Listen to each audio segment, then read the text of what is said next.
وواعدنا موسى 30 ليلة وأتممناها ب10 فتم ميقات ربه 40 ليلة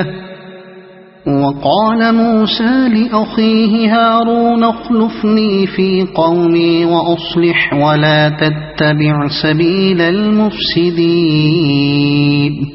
ہم نے موسیٰ کو 30 شب و روز کے لیے کوہ سینا پر طلب کیا اور بعد میں 10 دن کا اور اضافہ کر دیا، اس طرح اس کے رب کی مقرر کردہ مدت پورے 40 دن ہو گئی۔ موسیٰ نے چلتے ہوئے اپنے بھائی ہارون سے کہا کہ میرے پیچھے تم میری قوم میں میری جانشینی کرنا اور ٹھیک کام کرتے رہنا اور بگاڑ پیدا کرنے والوں کے طریقے پر نہ چلنا۔ اس کے رب کی مقرر کردہ مدت پورے 40 دن ہو گئی۔ مصر سے نکلنے کے بعد جب بنی اسرائیل کی غلامانہ پابندیاں ختم ہو گئیں اور انہیں ایک خود مختار قوم کی حیثیت حاصل ہو گئی تو حکم خداوندی کے تحت حضرت موسیٰ علیہ السلام کوہ سینا پر طلب کیے گئے تاکہ انہیں بنی اسرائیل کے لیے شریعت عطا فرمائی جائے۔ چنانچہ یہ طلبی جس کا یہاں ذکر ہو رہا ہے اس سلسلے کی پہلی طلبی تھی، اور اس کے لیے 40 دن کی میعاد اس لیے مقرر کی گئی تھی کہ حضرت موسیٰ علیہ السلام ایک پورا چلہ پہاڑ پر گزاریں اور روزے رکھ کر شب و روز عبادت اور تفکر و تدبر کر کے اور دل و دماغ کو یکسو کر کے اس قول ثقیل کے اخذ کرنے کی استعداد اپنے اندر پیدا کریں جو ان پر نازل کیا جانے والا تھا۔ حضرت موسیٰ علیہ السلام نے اس ارشاد کی تعمیل میں کوہ سینا جاتے وقت بنی اسرائیل کو اس مقام پر چھوڑا تھا جو موجودہ نقشے میں بنی صالح اور کوہ سینا کے درمیان وادی الشیخ کے نام سے موسوم ہے۔ اس وادی کا وہ حصہ جب بنی اسرائیل نے پڑاؤ کیا تھا آج کل میدان الراحہ کہلاتا ہے۔ وادی کے ایک سرے پر وہ پہاڑی واقع ہے جہاں مقامی روایت کے بموجب حضرت صالح علیہ السلام سمود کے علاقے سے ہجرت کر کے تشریف لے آئے تھے۔ آج وہاں ان کی یادگار میں ایک مسجد بنی ہوئی ہے۔ دوسری طرف ایک اور پہاڑی جبل ہارون نامی ہے جہاں کہا جاتا ہے کہ حضرت ہارون علیہ السلام بنی اسرائیل کی گوسالہ پرستی سے ناراض ہو کر جا بیٹھے تھے۔ تیسری طرف سینا کا بلند پہاڑ ہے جس کا بالائی حصہ اکثر بادلوں سے ڈھکا رہتا ہے اور جس کی بلندی 7359 فیٹ ہے۔ اس پہاڑ کی چوٹی پر آج تک وہ کھو زیارت گاہ عام بنی ہوئی ہے جہاں حضرت موسیٰ علیہ السلام نے چلہ کیا تھا۔ اس کے قریب مسلمانوں کی ایک مسجد اور عیسائیوں کا ایک گرجا موجود ہے، اور پہاڑ کے دامن میں رومی قیصر جسٹنین کے زمانے کی ایک خانقاہ آج تک موجود ہے۔ اور بگاڑ پیدا کرنے والوں کے طریقے پر نہ چلنا۔ حضرت ہارون علیہ السلام اگرچہ حضرت موسیٰ علیہ السلام سے 3 سال بڑے تھے لیکن کار نبوت میں حضرت موسیٰ علیہ السلام کے ماتحت اور مددگار تھے۔ ان کی نبوت مستقل نہ تھی بلکہ حضرت موسیٰ علیہ السلام نے اللہ تعالیٰ سے درخواست کر کے ان کو اپنے وزیر کی حیثیت سے مانگا تھا، جیسا کہ آگے چل کر قرآن مجید میں بتصریح بیان ہوا ہے۔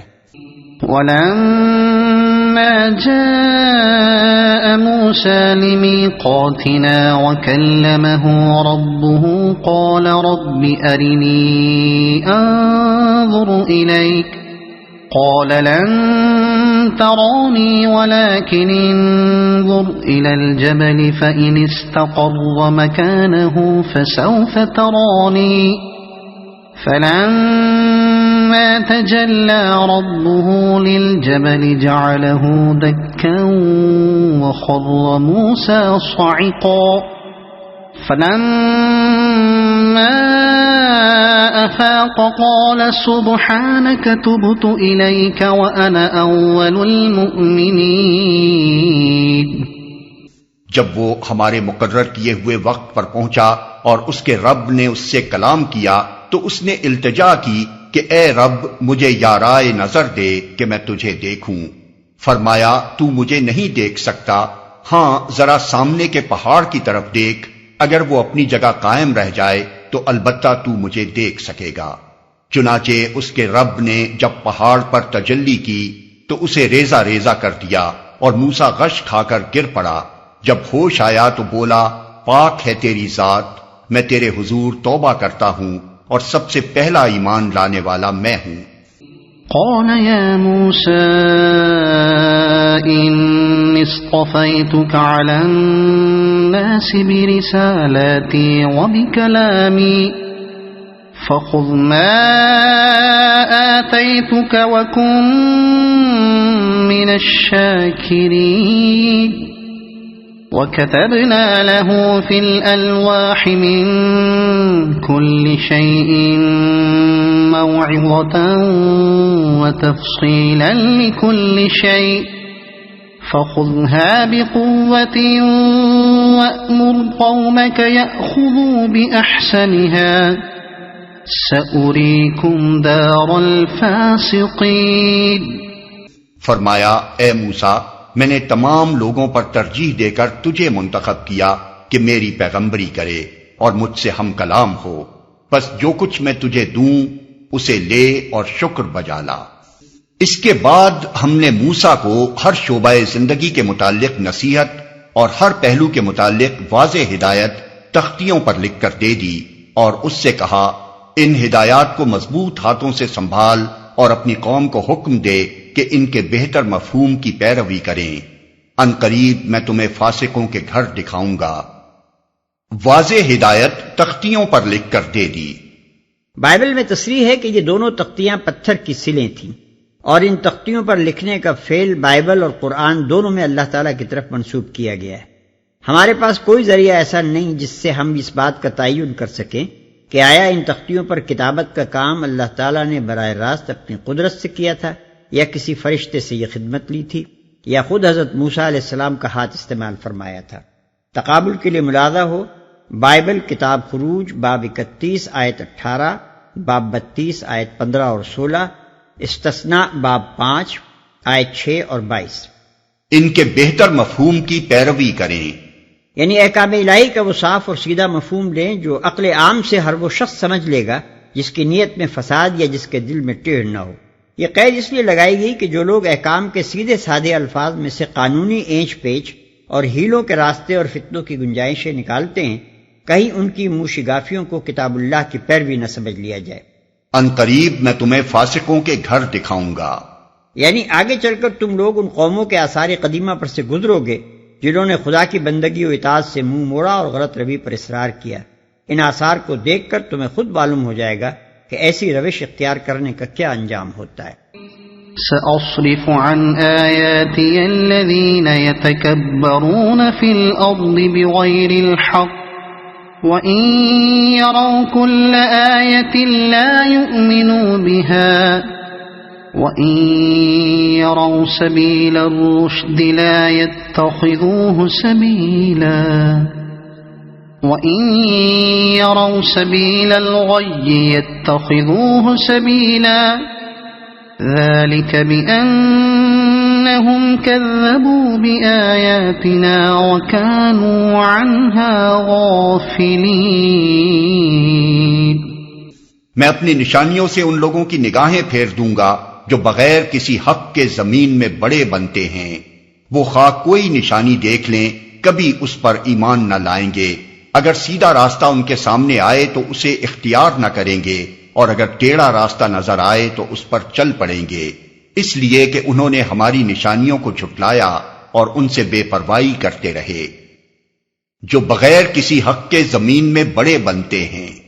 یعنی میرا قانون فطرت یہی ہے کہ ایسے لوگ کسی عبرتناک چیز سے عبرت اور کسی سبق آموز شے سے سبق حاصل نہیں کر سکتے۔ بڑا بننا یا تکبر کرنا قرآن مجید اس معنی میں استعمال کرتا ہے کہ بندہ اپنے آپ کو بندگی کے مقام سے بالاتر سمجھنے لگے اور خدا کے احکام کی کچھ پرواہ نہ کرے، اور ایسا طرز عمل اختیار کرے گویا کہ وہ نہ خدا کا بندہ ہے اور نہ خدا اس کا رب ہے۔ اس خودسری کی کوئی حقیقت ایک پندار غلط کے سوا نہیں ہے، کیونکہ خدا کی زمین میں رہتے ہوئے ایک بندے کو کسی طرح یہ حق پہنچتا ہی نہیں ہے کہ غیر کا بندہ بن کر رہے، اسی لیے فرمایا کہ وہ بغیر کسی حق کے زمین میں بڑے بنتے ہیں۔ والذين كذبوا بآياتنا ولقاء الآخرة حبطت أعمالهم هل يجزون إلا ما كانوا يعملون۔ ہماری نشانیوں کو جس کسی نے جھٹلایا اور آخرت کی پیشی کا انکار کیا، اس کے سارے اعمال ضائع ہو گئے۔ کیا لوگ اس کے سوا کچھ اور جزا پا سکتے ہیں کہ جیسا کریں ویسا بھریں؟ اور آخرت کی پیشی کا انکار کیا، اس کے سارے اعمال ضائع ہو گئے۔ ضائع ہو گئے یعنی برابر نہ ہوئے، غیر مفید اور لا حاصل نکلے۔ اس لیے کہ خدا کے ہاں انسانی سعی و عمل کے برابر ہونے کا انحصار بالکل دو امور پر ہے، ایک یہ کہ وہ سعی و عمل خدا کے قانون شرعی کی پابندی میں ہو، دوسرے یہ کہ سعی و عمل میں دنیا کے بجائے آخرت کی کامیابی پیش نظر رہے۔ یہ دو شرطیں جہاں پوری نہ ہوں گی وہاں لازماً حبط عمل واقع ہوگا۔ جس نے خدا سے ہدایت لیے بغیر بلکہ اس سے منہ موڑ کر باغیانہ انداز پر دنیا میں کام کیا، ظاہر ہے کہ وہ خدا سے کسی اجر کی توقع رکھنے کا کسی طرح حقدار نہیں ہو سکتا۔ اور جس نے سب کچھ دنیا ہی کے لیے کیا اور آخرت کے لیے کچھ نہ کیا، کھلی بات ہے کہ آخرت میں اسے کوئی ثمرہ پانے کی امید نہ رکھنی چاہیے، اور کوئی وجہ نہیں کہ وہاں وہ کسی قسم کا ثمرہ پائے۔ اگر میری مملوکہ زمین میں کوئی شخص میرے منشا کے خلاف تصرف کرتا رہا ہے تو وہ مجھ سے سزا پانے کے سوا آخر اور کیا پانے کا حقدار ہو سکتا ہے؟ اور اگر اس زمین پر اپنے غاصبانہ قبضے کے زمانے میں اس نے سارا کام خود ہی اس ارادے کے ساتھ کیا ہو کہ جب تک اصل مالک اس کی جرت بیجا سے اغماز کر رہا ہے اسی وقت تک وہ اس سے فائدہ اٹھائے گا، اور مالک کے قبضے میں زمین واپس چلے جانے کے بعد وہ خود بھی کسی فائدے کا متوقع یا طالب نہیں ہے،